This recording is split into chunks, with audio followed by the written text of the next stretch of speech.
Broadcasting from the Camp Grilling Studios, this is Sporting Journal Radio. Presented by OnX. Know where you stand with OnX. That's a new personal best pike here. Now here's your host, Bret Amundson.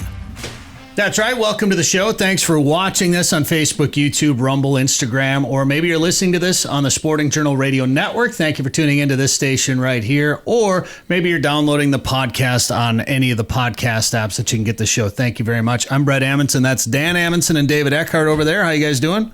Yo, doing well. Doing great. All right. Thank you for tuning in. Thank you guys for being here. Of course, I hunt, always will. I fish and always will. Not only do we try to fight for your rights as an outdoors person, whether you like to hunt, whether you like to fish, whatever the case may be, but we also like to bring you some of the work that gets done to make these opportunities possible. We got a really cool interview for you this week with Vijay Patil. He's a wildlife biologist with the U.S. Geological Survey up in Alaska and Anchorage, and he bans snow geese. Not only does he ban snow geese, but he puts tarsal bands on a certain segment of the population of snow geese up there. Dan held one of those in his hands this year. A bird got shot in South Dakota. North Dakota. Oh, yeah, North Dakota. I was just going to say the Dakotas, and then I just put the wrong South. I was just so used to saying South Dakota for everything, it seems like, lately. We've been talking a lot about it lately. Yeah, anyway, it was one that he was a part of, so we wanted to find out what that research was, so we got him on the show to tell us about that. Not only did he tell us about what research that is about, but he told us about a brand new... Well, it's not quite brand new. It's 17 years old, but it's a new colony of snow geese in Alaska. They started having Alaska as their breeding grounds, their nesting grounds, and there was never snow geese there really before, and it's growing at a giant rate every year. Yeah. So what's going on? Why are they there? Why is it growing so fast? Where are those snow geese going? We'll ask them all these questions. It's fast. If you like waterfowl like we do, it's fascinating info. I love banding info, and we learn quite a bit about snow geese from Vijay coming up later in the show. We also... I love it! He loves it. I absolutely do. While catch and release is popular for most people when it comes to sturgeon, if you'd like to keep one, we're going to tell you how you can do that, when you can do that, and where you can do that. We also talked Pool 4 on the Mississippi River. We fished there the other day, Dan and I and my brother Wade, Dan's dad. And how did it go for us? We'll tell you. And then Tim Domaille from Fine Line Outdoors just happened to be fishing right next to us on the river. We watched him catch like a 28.5-inch walleye right there. We pulled up to this new spot. We're like, yeah, let's fish here. Before we even had our rods out, we see him hook up, and it ends up being this really nice walleye right here, 28.5 inches. So Tim will join us later in the show to talk about fishing the Mississippi River, and he does some guiding down there. So we're going to learn a little bit more about what he likes to do when he fishes down around Pool 4. Dan, who is this week's show brought to us by? Yeah, this week's show is brought to us by Haybell Heights. Haybell Heights Campground and Resort. Book a trip to Devil's Lake. Learn more at haybellheights.com. Ottertail Lakes Country. Find your inner otter at ottertaillakescountry.com. Lake of the Woods Tourism. Lake of the Woods is the walleye capital. Plan a trip for this summer at lakeofthewoodsmn.com. Camp Grayling. Catch the Grand Slam lake trout, pike, grayling, and walleye. Fish Camp Grayling in Saskatchewan this summer. OnX. Know where you stand with OnX. Mid-Migration Outfitters. Come hunt waterfowl out of heated 10-man pits and comfortable blinds. Learn more at midmigrationoutfitters.com. And Prairie Sportsman. The new season is underway now. Watch episodes anytime at the Prairie Sportsman YouTube channel, or check your TV guide for local air times. That's the best one I've done in a few weeks. That was pretty good. Nice job, Dan. I'm getting out of my head. If you want to be a sponsor of the show, go to sportingjournalradio.com. We got the info there, and we can help get your message out if you'd like. There's a new Prairie Sportsman coming up, and this was kind of a fun one, Dan, because you and I did a lot of the filming for this one.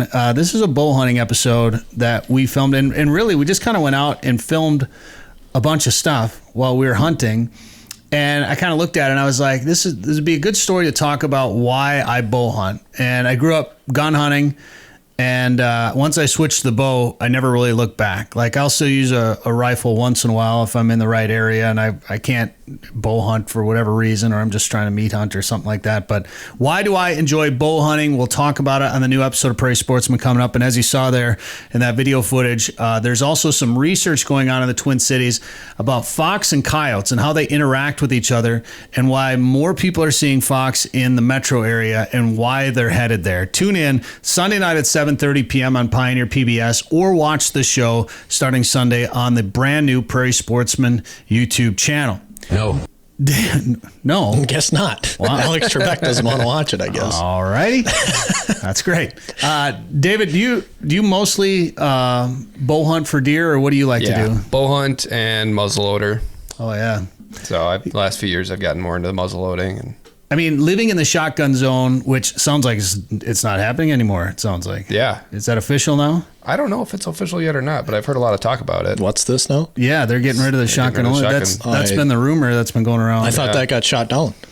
Maybe it did. It might have. I haven't seen an official announcement on it. We should probably look that up. Yeah. Well, while David and I are talking about this, why don't you get on the Google machine real If quick? somebody Dan? else can switch back and forth, David, click between those two things. Work your magic. David's getting a crash course on how to run a podcast, video podcast.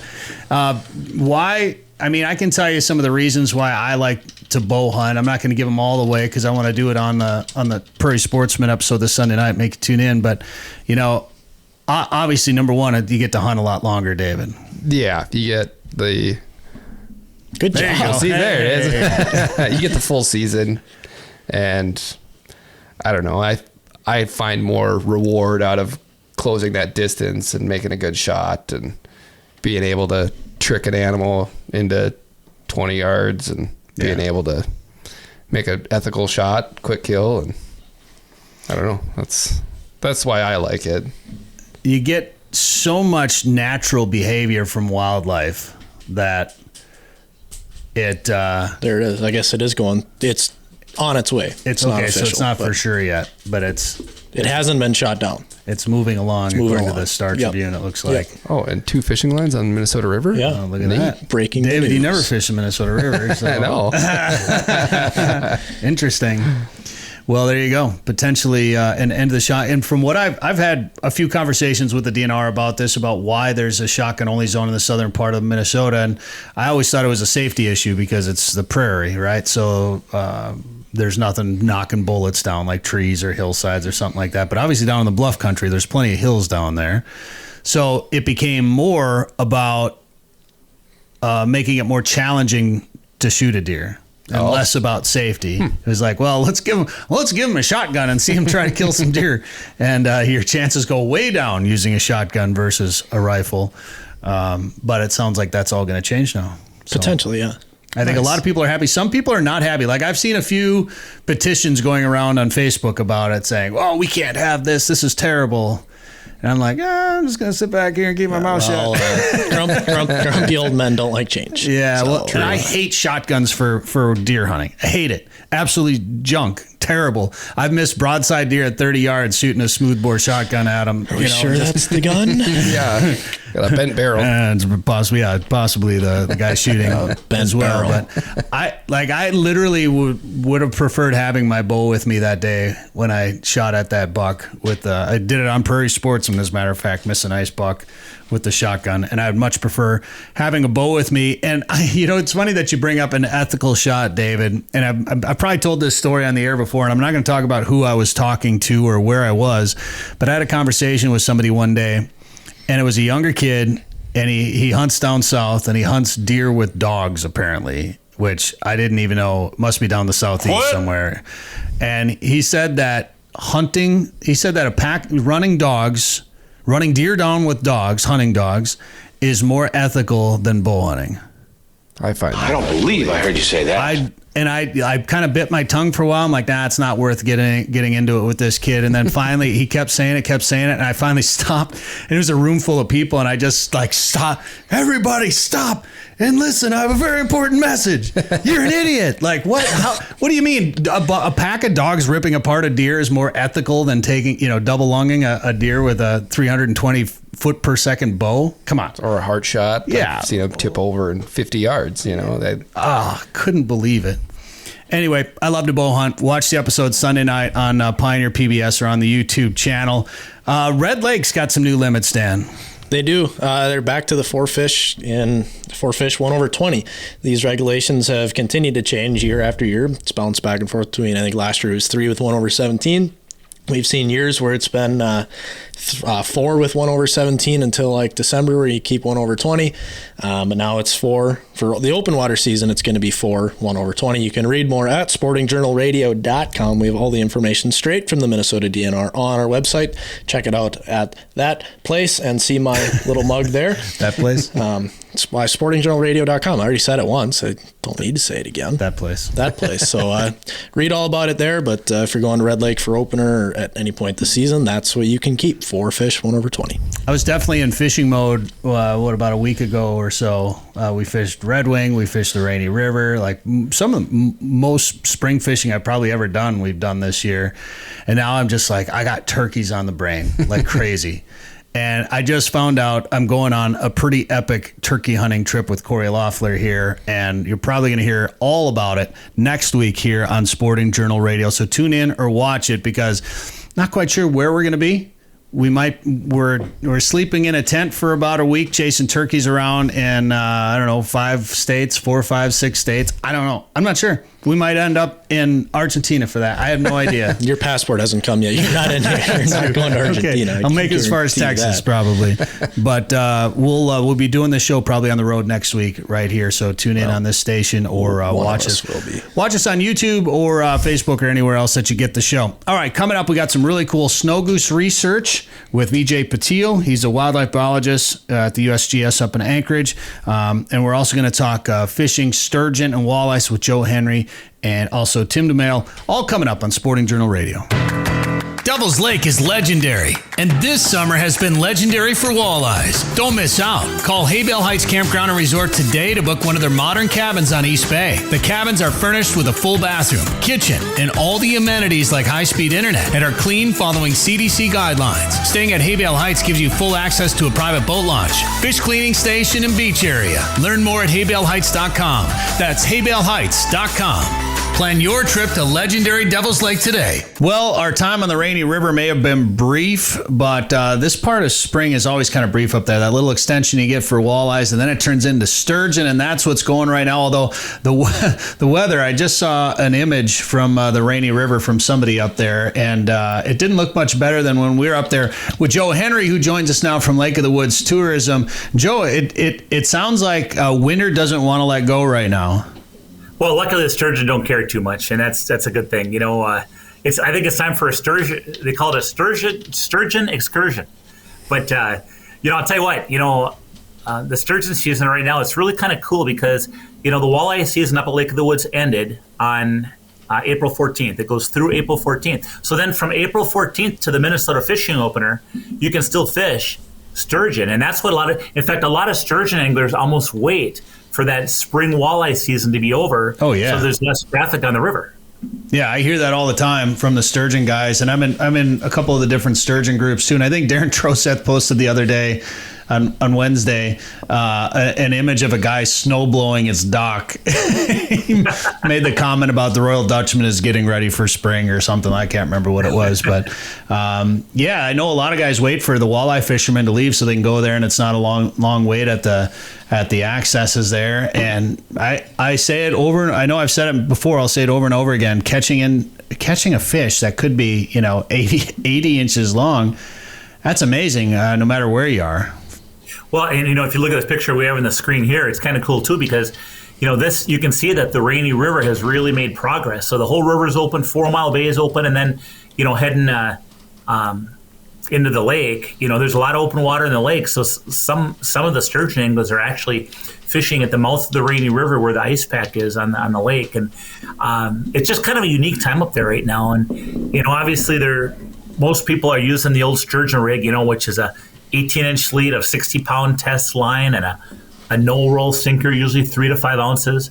You load that circle hook up with a big glob of night crawlers, or you use a combo of crawlers and frozen emerald shiners. And typically you fish the holes of a river. And, you know, a lot of fish are being caught. It's a relaxing way to fish. It's not that challenging. You just go find some of those holes and just go fishing. And the other thing that's kind of cool, Brett, and you know this from firsthand experience, you know, you would think that a fish so big, and by the way, you catch little sturgeon, you catch big sturgeon, you catch medium sturgeon, you catch everything.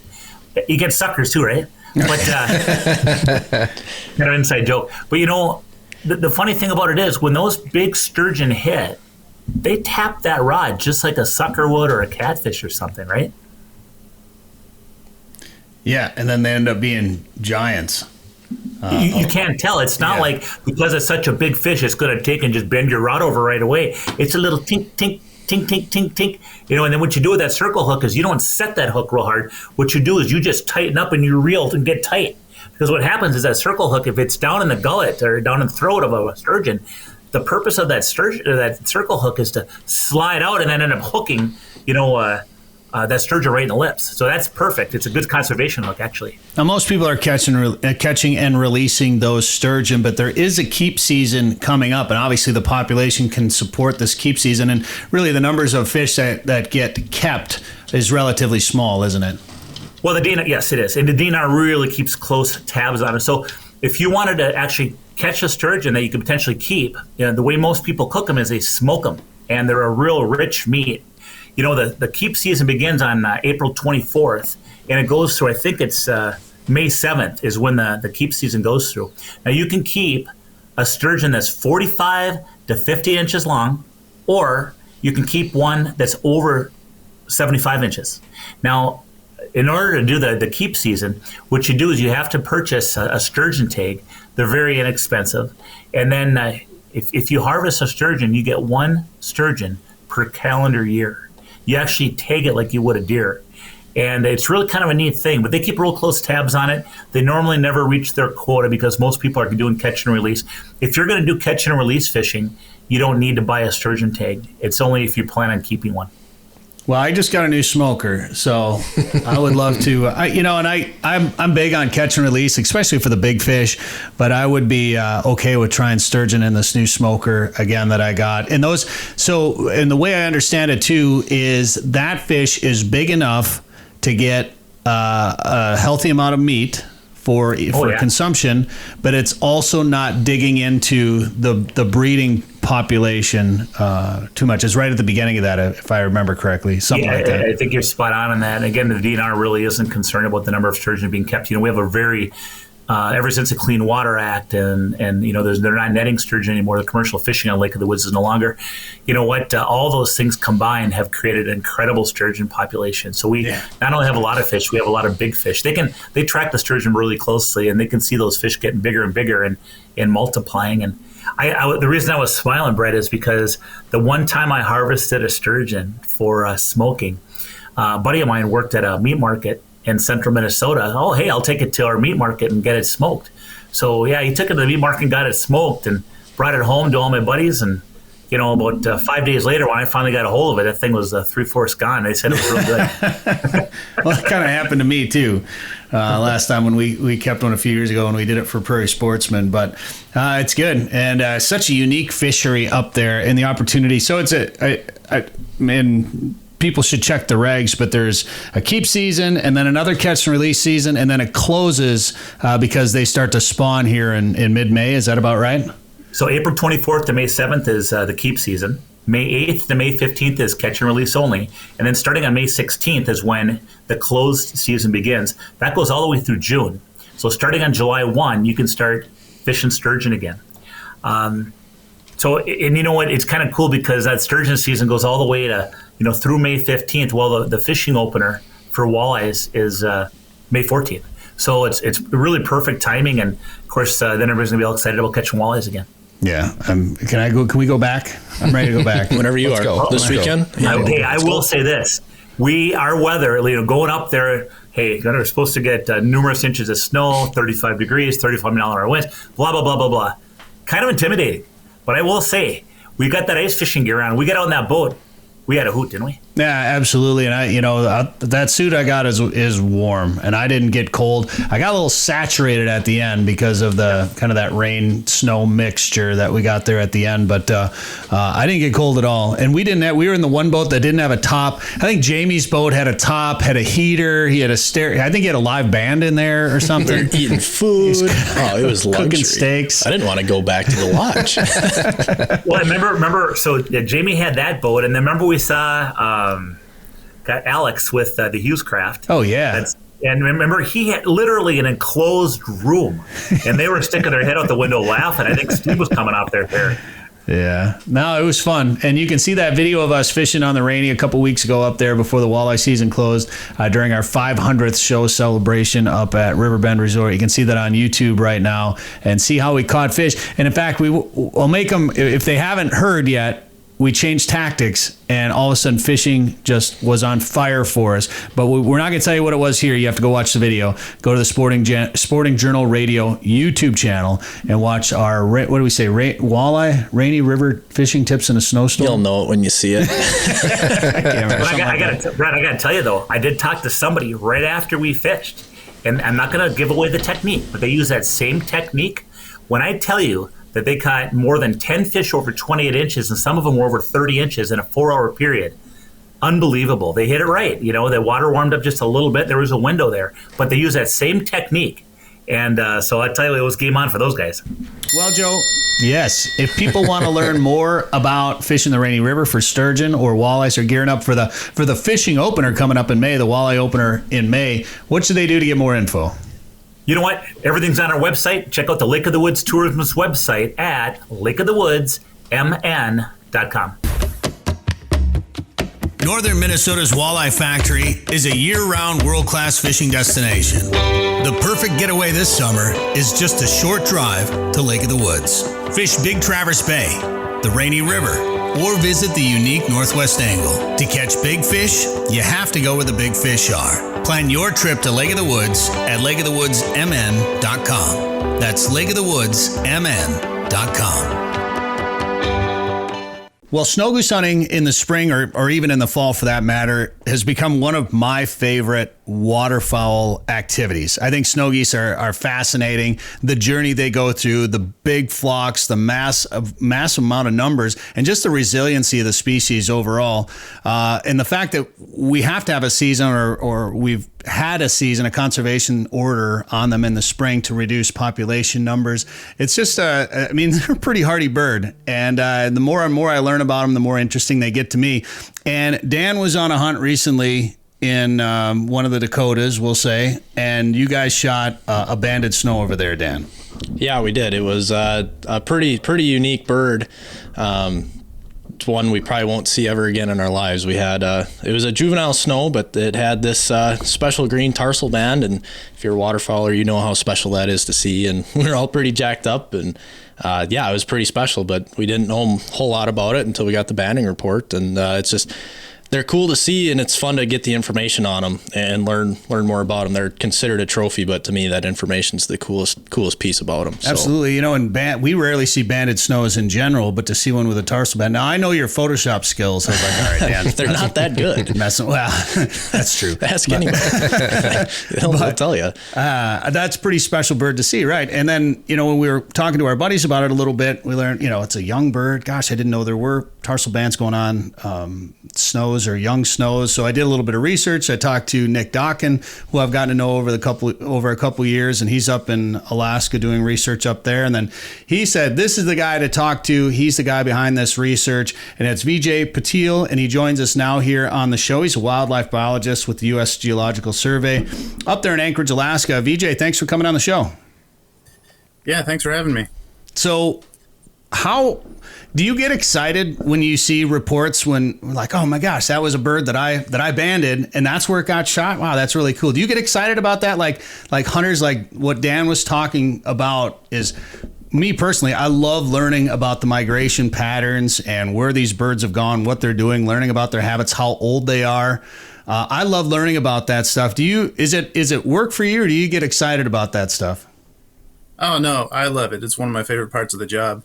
I mean, I will say I tend to see more bands than probably the average hunter since we're putting out, 1,000 or so a year on the species. But yeah, the band reports that we get from hunters through the reportband.gov website and the bird banding lab are a huge part of my research. It's how we learn about their survival rates, the effect of harvest, where they're going during the wintering grounds. And like you said, we get to learn about how long they live and find out that some of these geese are living for more than 20 years. And so it's a huge source of information. And it's one of my favorite parts of the job is interacting with hunters and getting to see pictures of these birds that I've known as goslings on the breeding grounds and seeing what happened in the rest of their life. And, I don't get down to the wintering grounds that much. So I think it's a two-way street. I get to learn a lot and I get excited whenever a hunter gets in touch with me. So this tarsal band, this bird was banded. It was a young bird. What was the data on it, Dan, again? Do you remember? I'll pull it up here. So you can see there, it was juvie banded last year in July 31st, 2021. I was too young to fly. I was a female and banded up in, those are some cities I don't know how to pronounce. somewhere in Alaska. North Slope. We'll just say I can say North Slope. It's the other ones I can't say. But yeah, pretty neat to see. Yeah, and then shot in North Dakota. You do 1,000 of these a year or so. Is there ever a band report that comes back and you're like, I know him. Like, I remember banding that bird. I don't know that I've remembered a single band just because, there's so many cycling through. But yeah, so that was last year, and that's near the village of New Exit. And that is at a breeding colony on the Colville River Delta, which is on the North Slope. It's about 50 miles west of Prudhoe and Dead Horse in the oil fields. And it's a pretty young snow goose colony where really from, geese didn't start nesting there until maybe about 2005. Oh, really? And since, it's a very young colony that's just taken off and exploded. It's growing at something like 30% per year based on the aerial surveys and some of the banding data that we've got. Wow. We're really interested to understand what's going on with that population and what's driving that rate of increase and how they're spreading out and using the habitat and how the snow goose population is starting to affect other birds in the area and that sort of thing.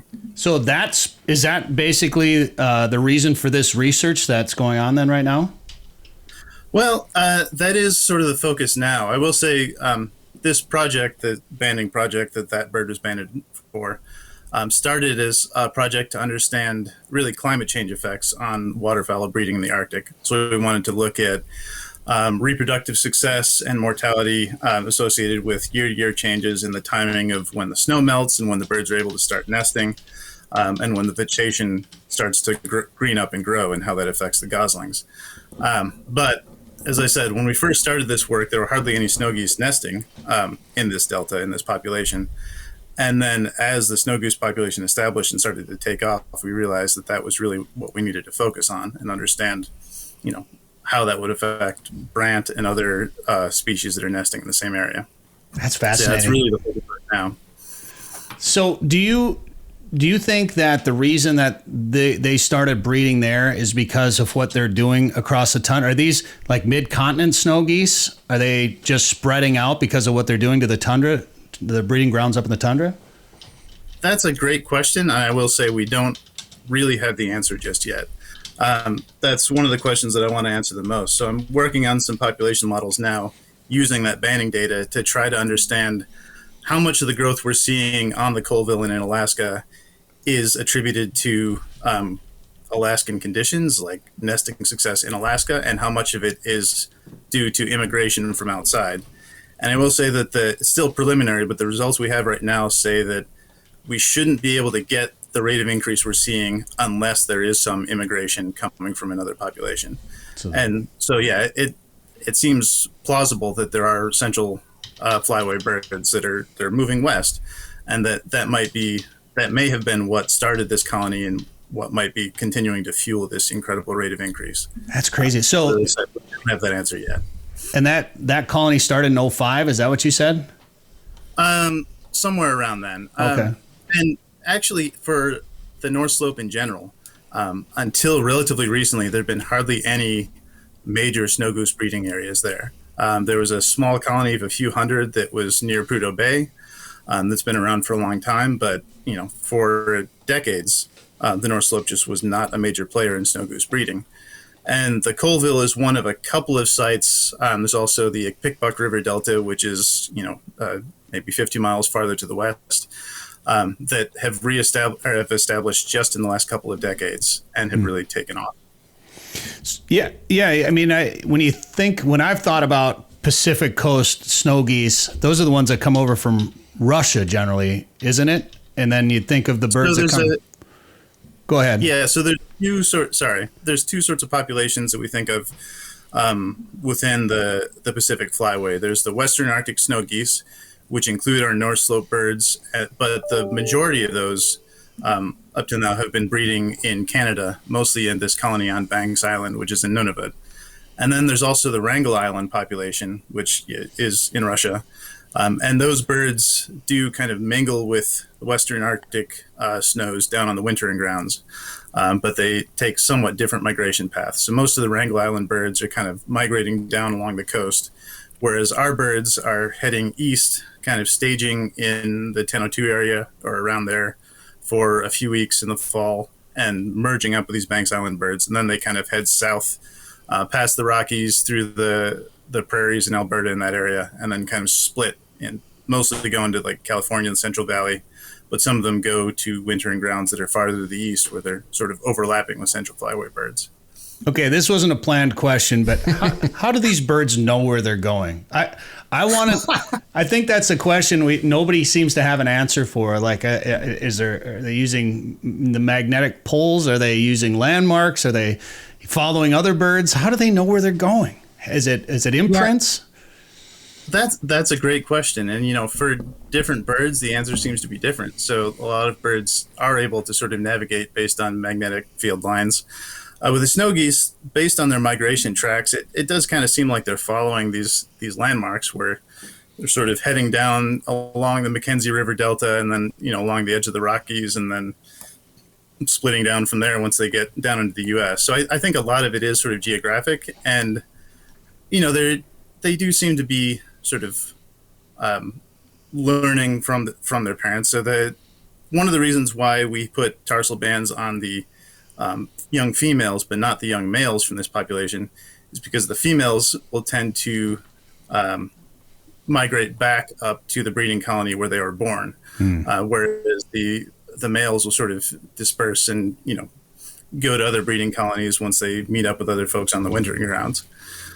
So there does seem to be some learning, some using of landmarks, and maybe some other things we just haven't learned about yet. Yeah, the women go back. The men like to chase women wherever they're going back to, right? I mean that. Right.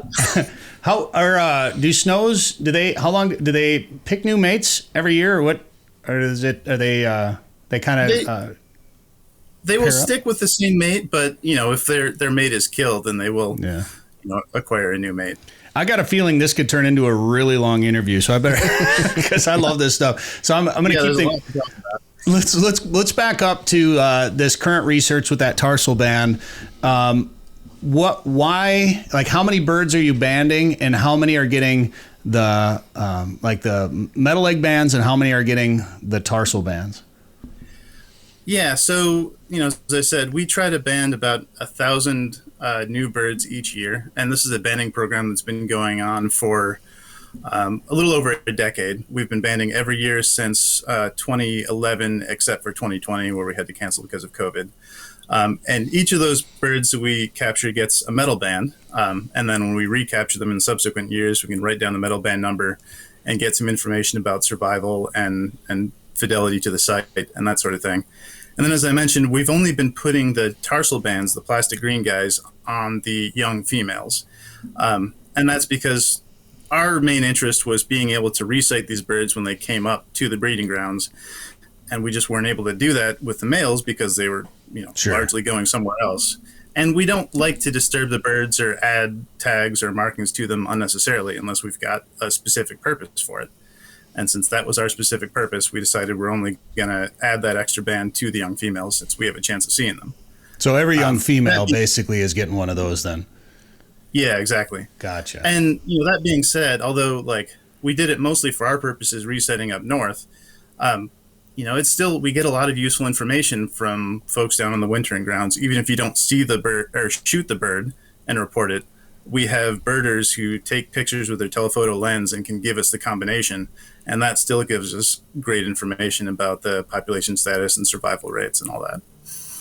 What are you using for the metal bands? Are they what kind of material? Are they stainless, or what are you using there?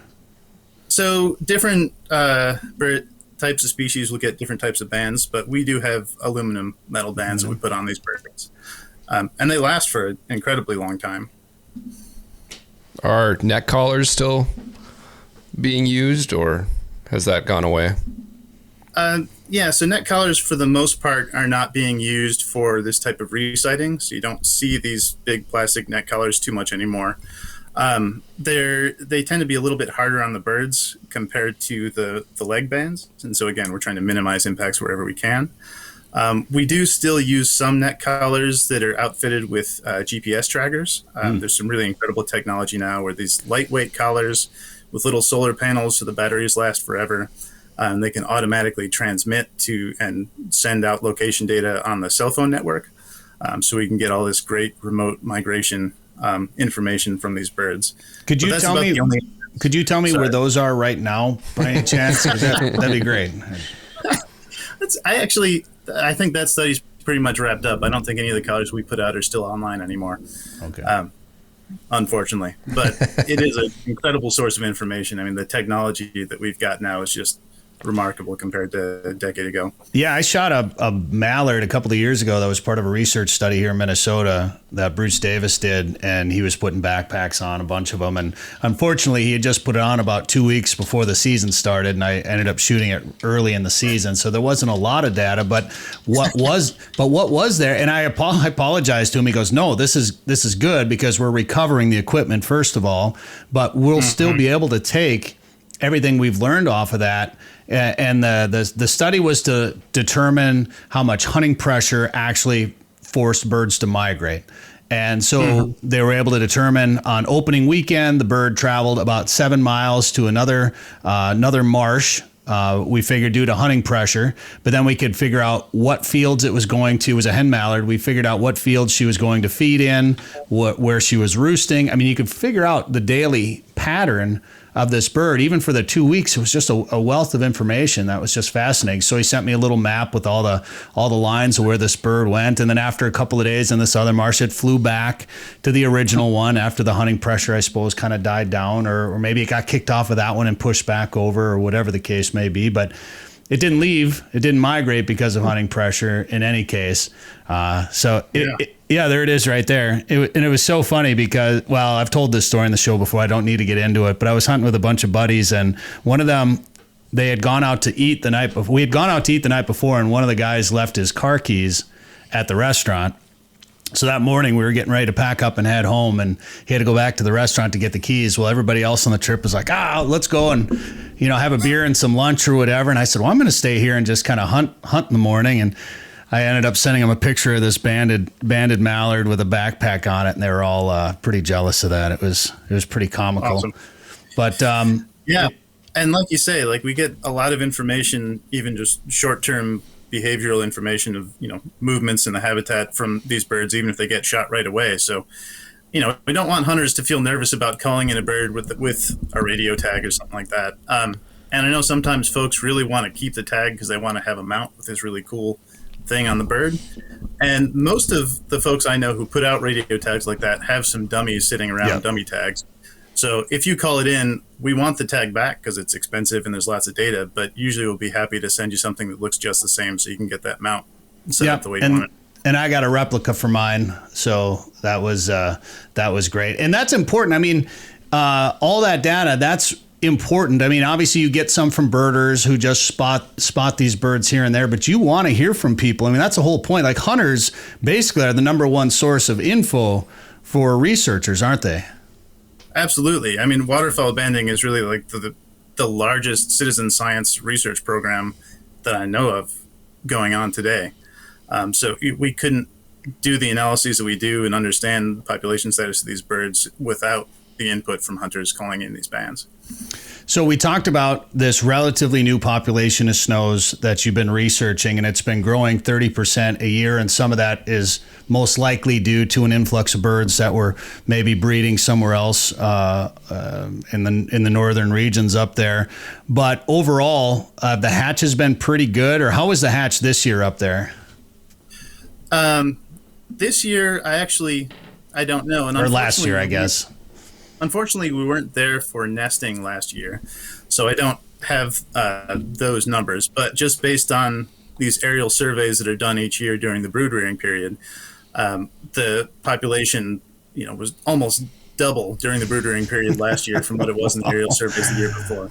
So I think they did before. And you alluded to how snow geese are just incredibly impressive and resilient, and that's exactly what we see. Like every year, they have pretty amazingly high nest success. The parents are just excellent at defending their nest and hatching successfully, and they just do a good job. I mean, even without the immigration, I think their population would be growing fast because it's great habitat and they're great at what they do. So we all know the story of what they're doing to the habitat up in their nesting tundra grounds up there. What are they doing? What have you seen? This is probably a great way to monitor what they're doing to habitat, being that's a relatively new colony up there. What are they doing to the ground up there? Yeah, that's one of the exciting things about studying this population is getting to see how these habitat impacts might develop. I will say that the environment at this population in Alaska is very different from the environment and the populations in Hudson Bay and the Central Arctic flyways. So we don't necessarily expect the impacts to be the same. And for the first half of this study period up till now, we haven't really seen major impacts. We've done studies on gosling growth and found that they're still growing at higher rates than most other populations. There's plenty of food for them. And actually, there's some research showing that as permafrost thaws and the coastal habitat sinks, it's converting some freshwater meadows into this salt marsh habitat that's their favorite thing to raise their young on. So in a sense, it seems like the amount of food out there for them might continue to increase with some of the changes that we're seeing.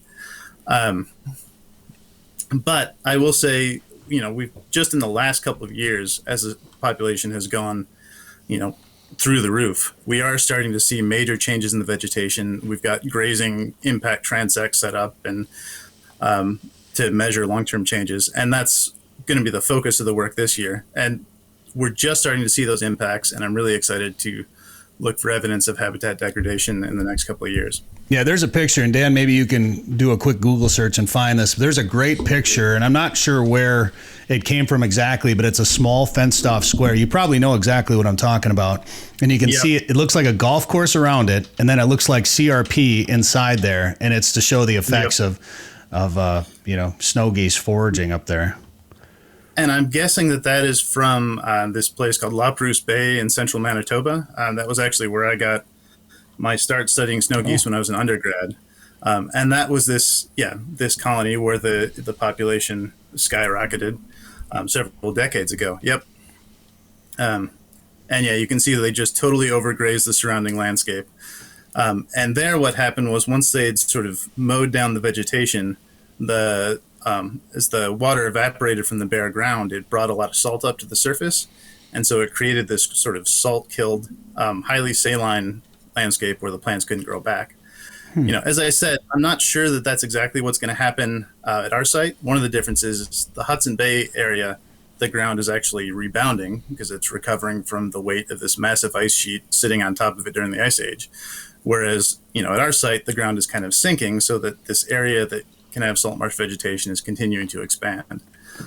So there's some interesting differences, but as I said, just in the last couple of years when we went back, we were starting to see these sorts of changes where places that had knee-high vegetation went back and it looked like the geese had taken a weed whacker to it. Yeah. Huh. That's amazing. I'd never heard that about the salt coming up through the ground like that and keeping any new growth from happening. That's interesting. Were you always interested in snows, or what got you started in that field? Yeah, so I actually sort of came to snows through my interest in Arctic biology, as opposed to, I know a lot of folks get into this kind of Arctic work through their interest in waterfowl, and for me it was the other way around. But yeah, when I was an undergraduate, I was looking for a summer job, and I had a professor who had this field camp up in the Hudson Bay where the snow goose colony was, and he took me up there, and that was my first introduction to the Arctic and my first introduction to snow geese, and just what an incredible species they were and how profoundly they could affect the environment. Who was that? Them. That was a guy named Evan Cooch. Okay. He's a population ecologist who's been really involved in this piece of software called MARC, which is one of the main tools we use for analyzing marker capture data. But it's also, that project was led by a guy named Robert Rockwell with the American Museum of Natural History. Rocky, you may be familiar with it. I've had him on the show before, and I thought doing that snow goose research would be fascinating until he told me he'd been in like 6 or 7 helicopter crashes. I was like, wait a minute. Yeah, I haven't been quite that unlucky, but I also haven't been doing it nearly as long as he has. So I was just a dumb little undergrad who got to tag along on that project years ago, and that kind of hooked me. And then I did a bunch of different kinds of work working with other Arctic species, and circled back to snow geese when I got this job at the USGS. It's interesting research, and I don't know how much I'm sure you're aware of it, but I don't know how much your research involves this avian influenza, this avian flu that's really affected snow geese and Canada geese and other waterfowl all the way. I mean, hunters throughout the Dakotas and up and down the flyway here in the States just saw dead birds everywhere, or birds falling out of the sky. I mean, it definitely seems like this year it's been a bigger outbreak than years past. Yeah, that's my understanding too. And I will say that the disease monitoring is not really my area of expertise. So I'm trying to coordinate closely with some other folks in my office who do a lot of the wildlife disease monitoring to understand what's going on with this outbreak and what it might mean for these birds and their breeding populations. But we're definitely going to be keeping in touch with the disease folks and trying to make a plan so that we can do our work safely up on the breeding population and make sure we know what to look for so we can understand how this outbreak is spreading. But it's something for hunters to keep an eye on as well. Yeah, I mean, it's wild to think that, I mean, how long do you think these birds had it before it becomes fatal for them? I mean, just to fly that far and then just all of a sudden fall out of the air, you suppose they're catching it on the way down from other birds? It just kind of keeps snowballing as they migrate? I really don't think I can answer that question very well. I don't know exactly at what point they got it, but there are a number of different strains of avian influenza that have different levels of lethality or severity for the birds. And there's sort of like our flu, there's always like something that's circulating in the population, but as for what's driving, the sudden outbreak of this more lethal strain, I really don't know. You were part of some research last fall about influenza A viruses in Alaska wetlands. Is that right? Yeah, and I was really just assisting with some of the survival analyses, or the analyses to understand how long the virus itself was surviving. And this was some work that was led by my colleague Andy Ramey and other folks in my office, the Alaska Science Center, where they wanted to know if and for how long some of these avian influenza viruses could persist in the landscape. And so they're actually taking viruses from birds, from swabbing birds' cloacas, and inoculating them in natural ponds out in Alaska. And what was kind of amazing was we were finding that some of these viruses are actually persisting in the landscape, like not in a bird, for as much as a year. So it's not just that there's sort of reservoirs within the bird population, but there's viruses that are just in the environment, in the water. And for that to stick around in water for over a year and go through the freeze thaw cycle, it's kind of amazing to think about that. Yeah. This was my first foray into working on the sort of virus analysis with Andy and his folks, and it was pretty amazing to me as well.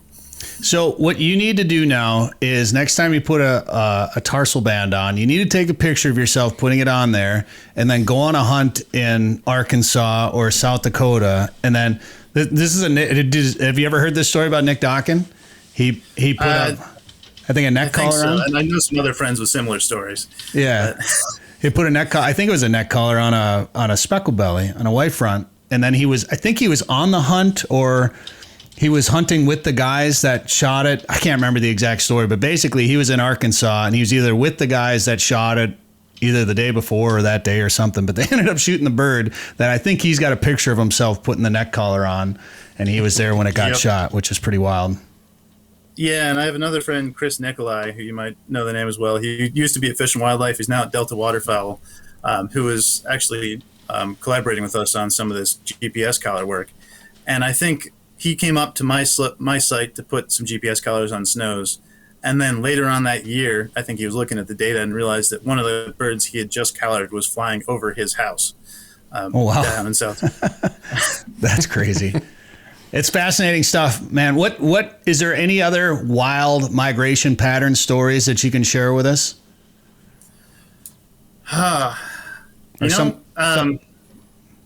I can't think of any offhand. I mean, except that the journey that these birds make every year, most of these migratory birds, it's really just amazing to think about. They fly from the North Slope, from the Arctic Refuge, down to their wintering grounds in really just a straight push. They might stop for a few days here and there, and on the way up in the spring, they do stage in the prairies for a few weeks. But it's really a matter of days or weeks before they're from Alaska down to the California Central Valley, or Texas and Louisiana. And that in itself, just the normal migration pattern they do every year, is still just boggles my mind to think of it. That spring migration, even if you don't hunt, just witnessing it is something I think everybody needs to see. I remember the first time when I moved to North Dakota, and I didn't grow up hunting snow geese. When I moved to North Dakota, I had some buddies that were like, oh, you haven't hunted snows before? Let's check this out. And I heard about it, and it was one of those days where the big push was on, and I couldn't hunt, but I took 2 hours, and I just drove west until I could find snow geese. And I remember just pulling over on this gravel road, and it was just the entire horizon was just strings of flocks of snows heading north. It was one of those good migration days, and I just sat there for hours watching snows just pile over the top of me when those adults head back north. They're in a hurry, and it's quite the spectacle to see for sure. Absolutely. All right, Vijay Patil, wildlife biologist with the USGS up in Alaska. Fascinating stuff. Feel free to invite us along next time you do some banding, because we'd love to see it. And we just said any excuse to go to Alaska is a good one. But no, anytime you find some interesting research and want to come back on, let us know. Otherwise, we might reach back out to you at some point. But thank you. I appreciate you coming on to tell us about that tarsal band and what research is going on there, and just giving us an update on a new colony of snow geese breeding in Alaska, which I wasn't expecting that to be part of this. So that's really cool. Interesting. Yeah. And we expect the change that we're seeing in that landscape to continue. And I'll just close and say, I really appreciate you guys having me on and the chance to talk about the banding program and how important it is. So just remind all the folks listening that if you do get a banded bird, please report it. There's a website right on the band at www.reportband.gov, so we can get that information that we need. Well, waterfowl hunters love their bands, but I think the real trophy is learning about the migration research, honestly. I mean, we all like to wrap them on lanyards or put them on mounts and all that stuff, but learning the behaviors of these birds is the best part of it, I think. Vijay, thanks for the time today on the show. I appreciate it. Thanks for having me. 852 million acres of public land, 147 million private properties, all in the palm of your hand. The #1 hunting GPS app just got better. With hundreds of custom map layers, 3D and topographic maps, you can easily scout on the road or at home before you go.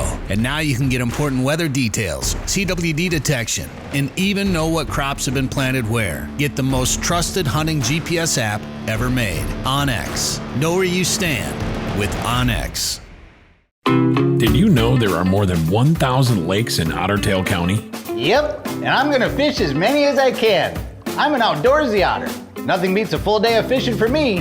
The lakes of Otter Tail County give me plenty of options to lower my boat and snag the perfect catch.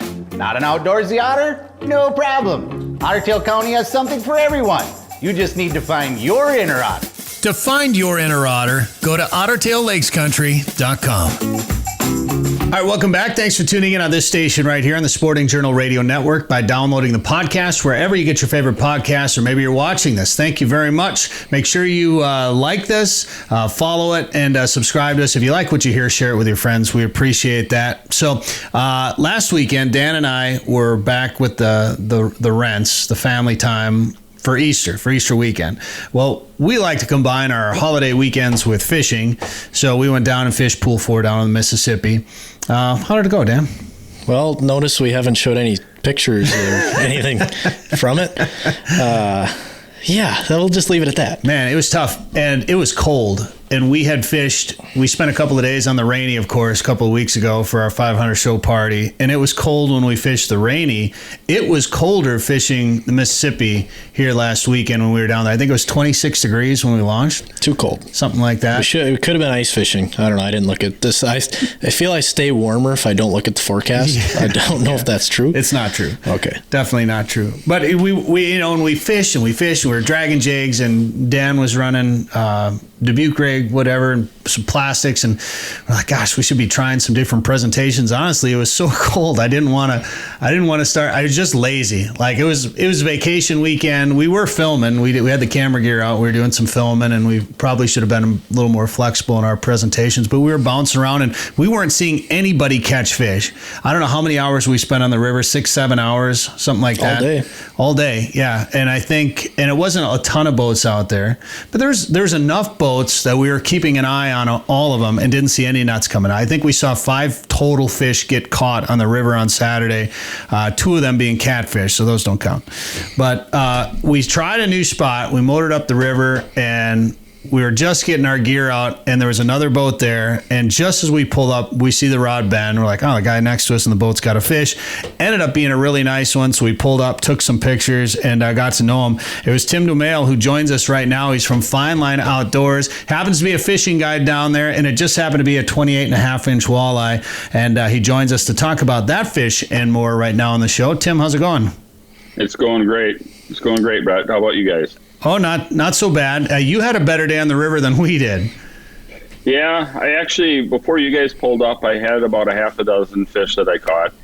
And then right when you guys pulled up, I got that big one. That was 28.5 and pretty close to 9 pounds. I would guess. I did not put it on the scale, but it was a dandy. And then, and I believe, looking at that one, that it was spawned out.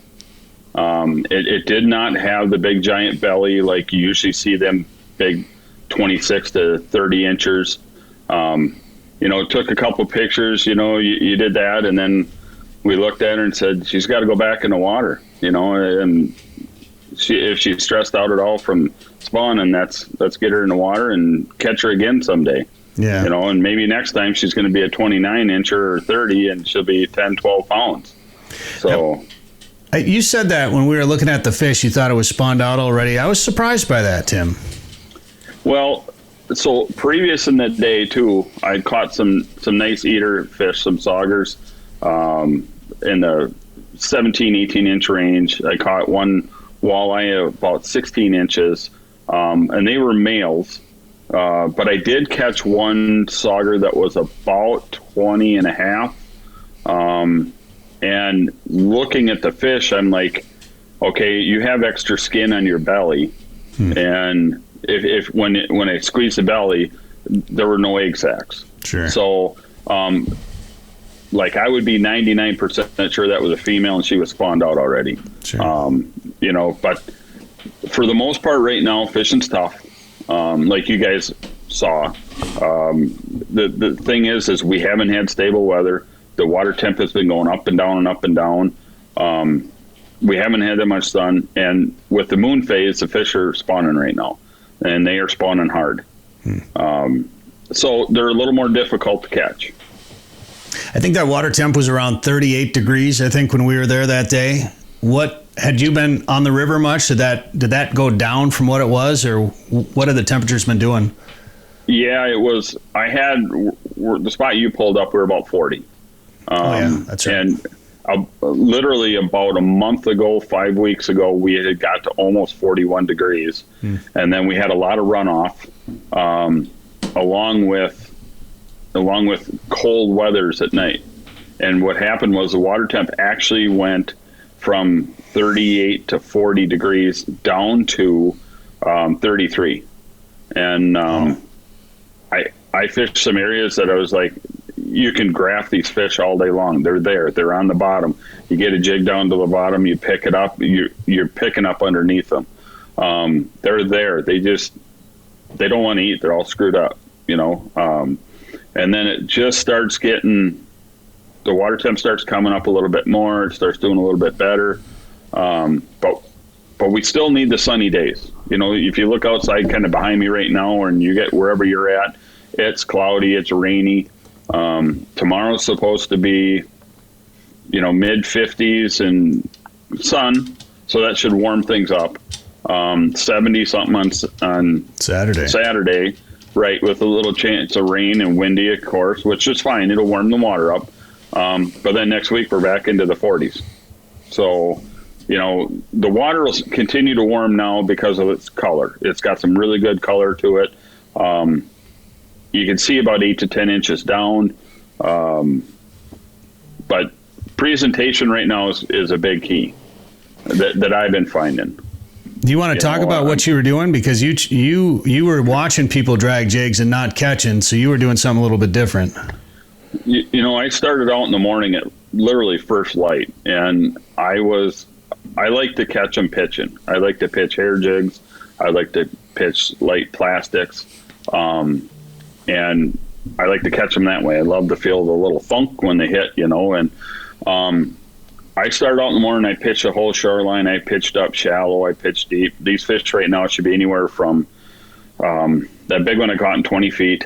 But the other ones I got in like 16, 17. But the walleyes should be in the 3 to 4 feet range, the 5 feet, you know.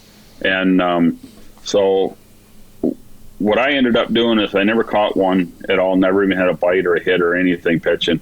And I moved out into some slack water and got into about 17 to 20 feet and just held it vertical. And when I talk about vertical, this is actually, I think you can see it here. I'll hold it by the hook. This is the jig that I was using when I caught that big one. And it's just a 3/8 fireball jig, and it's a plastic bait called a Super Dew. This is a Pro Blue color one, and this is the best know-nothing bait out there. And when I mean know-nothing, I mean these legs that they have on there in the little skirt. You get it down to the bottom and you pick it up and hold it 3-4 inches, and you don't do anything with it. You don't jig it. You don't move it. I've had so much better luck in the past, and I will continue in the future to get the jig down to the bottom, pick it up and hold it 3 inches off. And you good graph, you're going to see your jig down there. The less movement, the better most of the time. I mean, I know guys are throwing blade baits and they're you know, moving baits and picking up pretty good, and you know, they're catching a few here and there, but I will tell you, day in and day out, I do better with just vertical jigging.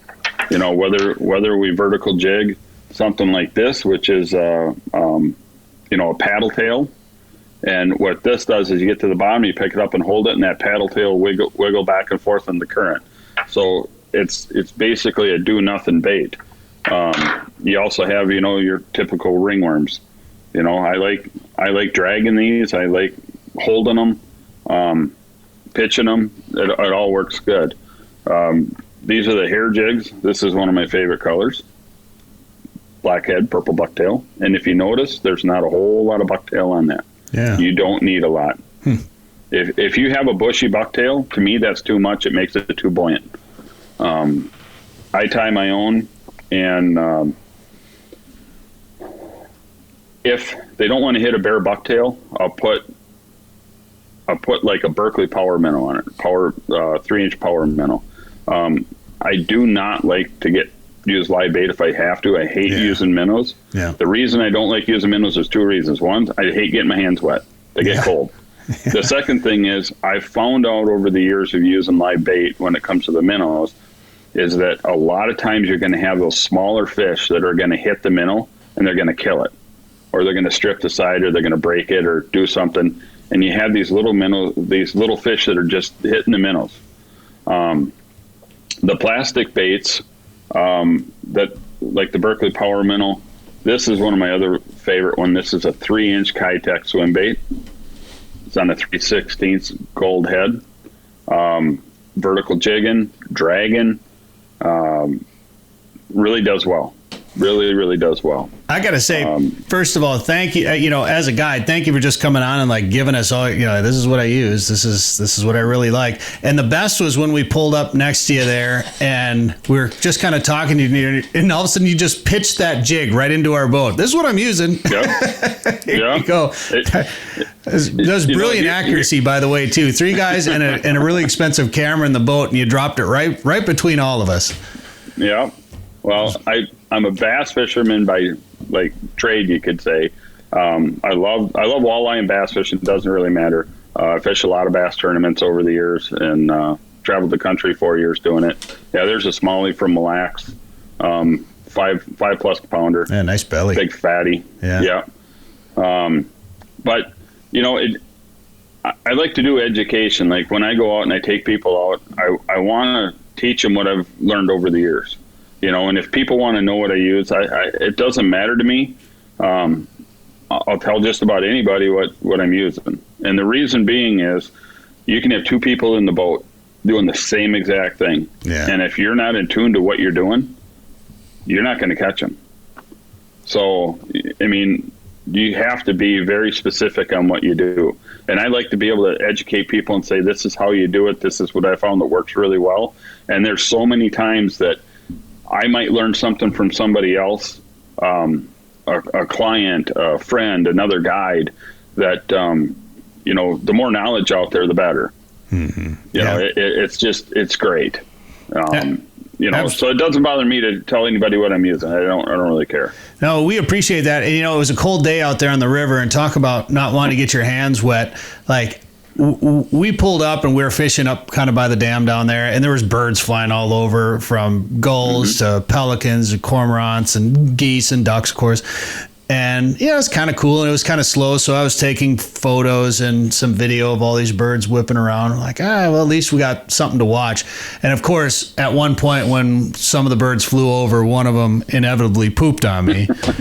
Of course, while we were there. And we didn't have a towel in the boat. For some reason, we forgot a towel. I did not want to get I just left it on my jacket. Like, I didn't want to put my hands in the water. It's still there right now. It's still there right now. I didn't want to wash it off because I didn't want to get I didn't want to dip my hands in the water or get my gloves wet, because I knew it was going to be a long, miserable day if I had wet gloves the rest of the day. So, no, that's great. That is.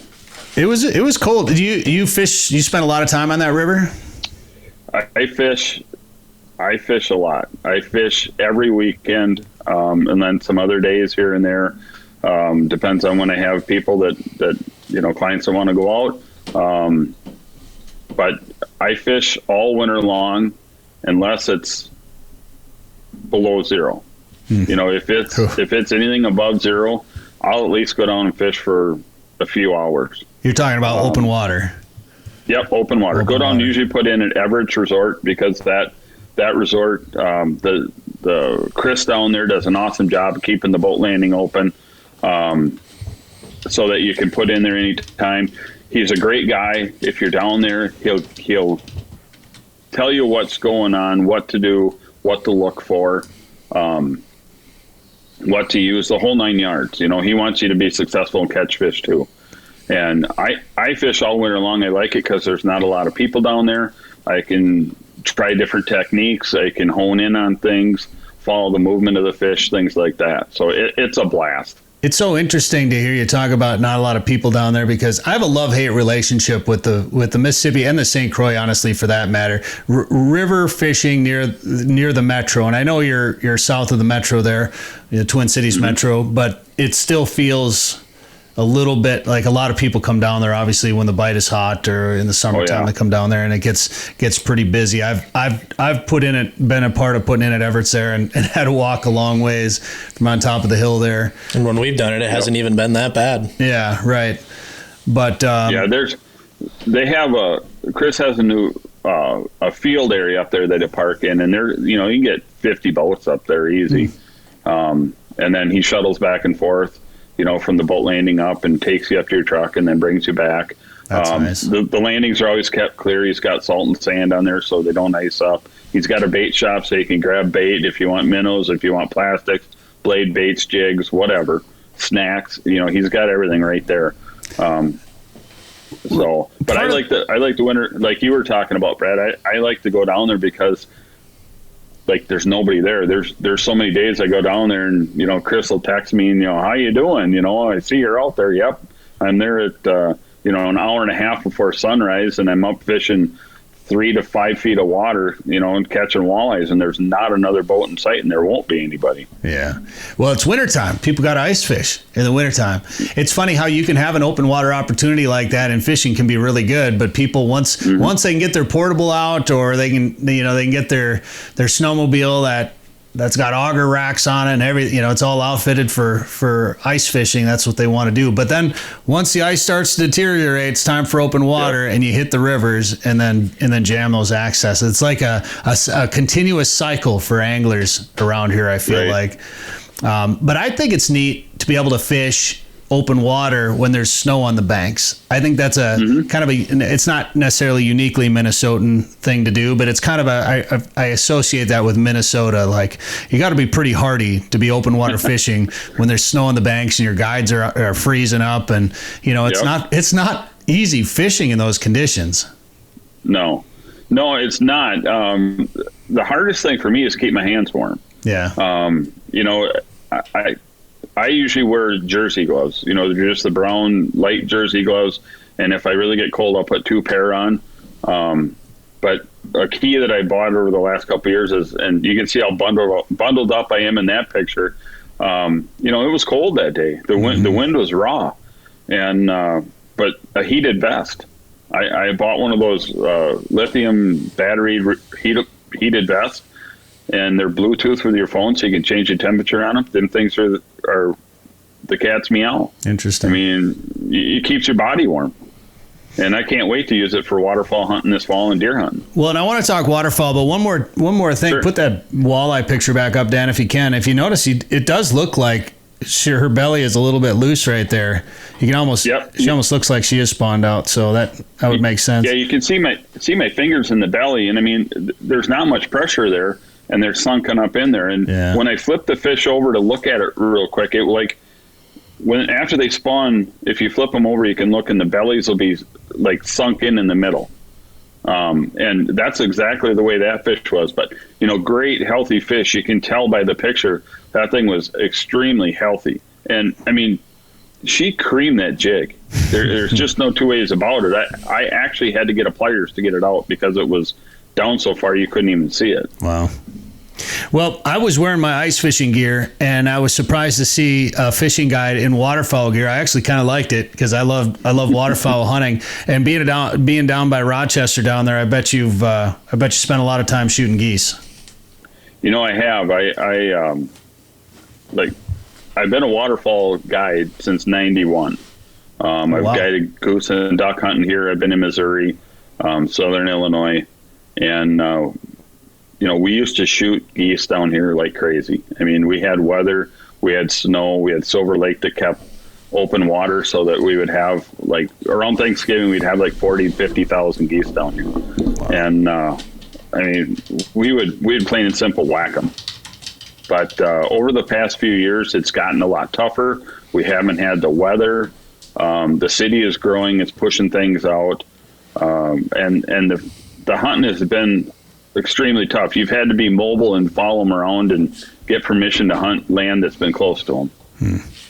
And that's the way things have been. Do you think, we're out and around that Lac Parle area, and even in recent years, it hasn't been as good here either. I mean, you can still shoot geese, and I'm sure you still shoot them down there, but they don't get the big numbers staged up like you used to. Fergus, I feel like Fergus has been hoarding all our birds the last few years, and when they freeze up, we're frozen. So then you get the birds just passing right over, and then they don't imprint on the area. So then, are you, in the future, are they just going to fly over at that point? Are they going to stop? I'll be curious to see what happens in Fergus over the next few years as that power plant closes down, and you still have the river open up there, but you definitely will have some different conditions. So I'm curious to see. I mean, do you think the Fergus has affected the bird migration through Rochester? Oh, sure. Fergus Falls holds tons and tons of geese. They always have. If they shut the power plant down up there, you're going to see a huge hit in it. And I thought down here in Rochester, when they used to have the power plant here and they kept Silver Lake open, we staged a bunch of geese. I mean, you could walk across them on the lake. That's how many there was. But with the dam there, and they did flood control project, there's still plenty of open water below the dam.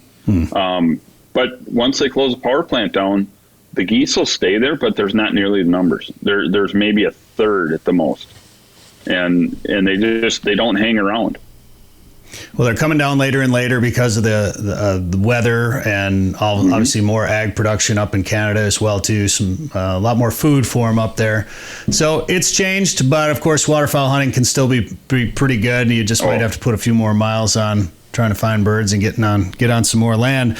But one other thing that you do that I think is important that I want to talk about is you're a high school fishing team coach down there. How long have you been doing that? This is actually the third year. Casson Manorville is a little town to the west of Rochester, small community, great community. And I lived in Manorville for about a year and a half and got to know the fishing team. Decided, hey, my wife looked at it one day and said, hey, this is something you might be interested in. Maybe we should, we'll donate to the fishing team. And, I gave them a bunch of tackle and tackle packs, and through my sponsors, I've had them, donate some tackle and some jigs and different things. And they've been in there 3 years, and they're one of the biggest fishing teams in the state. Oh, wow. They have they do everything from little kids that they do, they'll do practice in the high school. They'll do shore fishing around some of the ponds and stuff like that. And then they do the virtual league, which is within an hour here. They go to and do some of the Mississippi River or small lakes around. And then they had the traveling team, which we would go to Mille Lacs and Leech and Pocagama and areas like that. So it was fun to fish with the kids and to really see how some of the kids progress over the year. There's a lot of them that really listen. They take it to heart, and they get it. I mean, they understand what things are doing with them. With the fish. What techniques to use, how to be sensitive with the baits and everything. And it's just been a blast. I mean, I do a lot of seminars with them. We have a lot of great sponsors. Shields is a big one. Shields is a big sponsor of the SATT. And I've just had a blast. I mean, the kids are great. How many of these kids fished already, and how many of them were new to fishing that have joined the team? Oh, I don't know if I can actually put a number on it, but the little kids that are out, it's fun to have them come out, because then we show them how to, bait a hook, tie a hook, put a bobber on if we're, doing some pan fishing. The rest of them, when they get older, we're teaching them what baits to use, how to tie hooks, how to put baits on, how to take fish off, net fish, what you're looking for to fish, the whole thing. So what's really neat is we have little kids that, are kindergarten or first grade, somewhere in there, all the way up to seniors. So you get all sorts of different kids in there, and it's just great to be able to spend time with them. Well, just like the Clay Target League, even NASP for that matter, I think when people try to answer that question of how do we get more kids introduced to the outdoors, we've got a couple of great programs and getting involved in the schools and using kids in schools to get them into the outdoors. I mean, that's perfect. Yeah. Yeah, and I donate a lot of my time as far as, seminars and things like that, and I go to the registrations when they're there, so if anybody wants any questions to ask, I can help out with that. It's just nice to be able to go and talk to them and give them the seminars and answer their questions, and not just the kids but the parents. There's a lot of kids out there that the parents don't fish, so the kids want to get out there and do it, and we're just showing them what they need to do, and it's fun. It's nice to get them into something, because we all know there could be a lot worse things the kids could be involved in. Oh, absolutely. And, the trap leagues and the fishing and the different extracurricular activities that they have are awesome. Yeah, for sure. Well, that's great. Volunteering as a coach and giving us some tips as a guide, and of course, chasing some geese around. Sorry to hear about your pups. You had 2 pups pass away last year, or 2 dogs pass away? Yeah, I had a golden retriever that was like my family dog, my wife and my family dog, and then I had Barkley, which was my black lab, and he's a fully trained waterfowl dog and my best buddy, and had to put him down the Saturday before Thanksgiving. So that was tough. Now it's just a matter of trying to get another pup when I get some time, and start the training on them, and then go from there. To me, I love to waterfowl hunt. I absolutely love to waterfowl hunt. I love to goose hunt, but I really love to duck hunt. There's nothing to me like watching mallards come into the decoys. Yeah. But to me, it doesn't do it without having a well-trained dog that loves it just as much as I do. And I love to watch the dogs work. There's nothing that makes me happier than watching the dog work. Yeah, dogs are one of the best parts about it, of course, and it's hard. It's hard to watch those dogs get old, and to lose 2 of them in a short amount of time like that is it's terrible. How old was your lab? 12 and a half. Oh, the lab was 12 and a half. Yeah. And what happened? He had a growth on his spleen, and it actually was. They don't know if it was cancerous or not, and I didn't want to put him through surgery. He was extremely healthy other than that, but he had that, and it was hemorrhaging, so it's just better to, say my goodbyes. That's brutal, man. Tough. Mm-hmm. All right. Well, I wish you luck down there. Good luck with your new dog when you get one. And if people want to jump in a boat with you, how do they find you out there? They can go to the website at www.finelineoutdoors.com. That has all my contact information, has pictures, has rates, everything like that. Follow me on Facebook, finelineoutdoors.com, and just go from there. There you go, Fine Line Outdoors. What was that, Tim? Yep.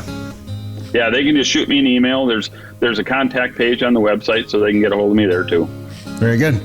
Tim Domaille, appreciate the time here today on the show. Thanks a lot. Thanks for having me. It was great, guys. Sporting Journal Radio is a division of Macaba LLC. If you've got a question, comment, or story idea for us, send us an email. Go to sportingjournalradio.com.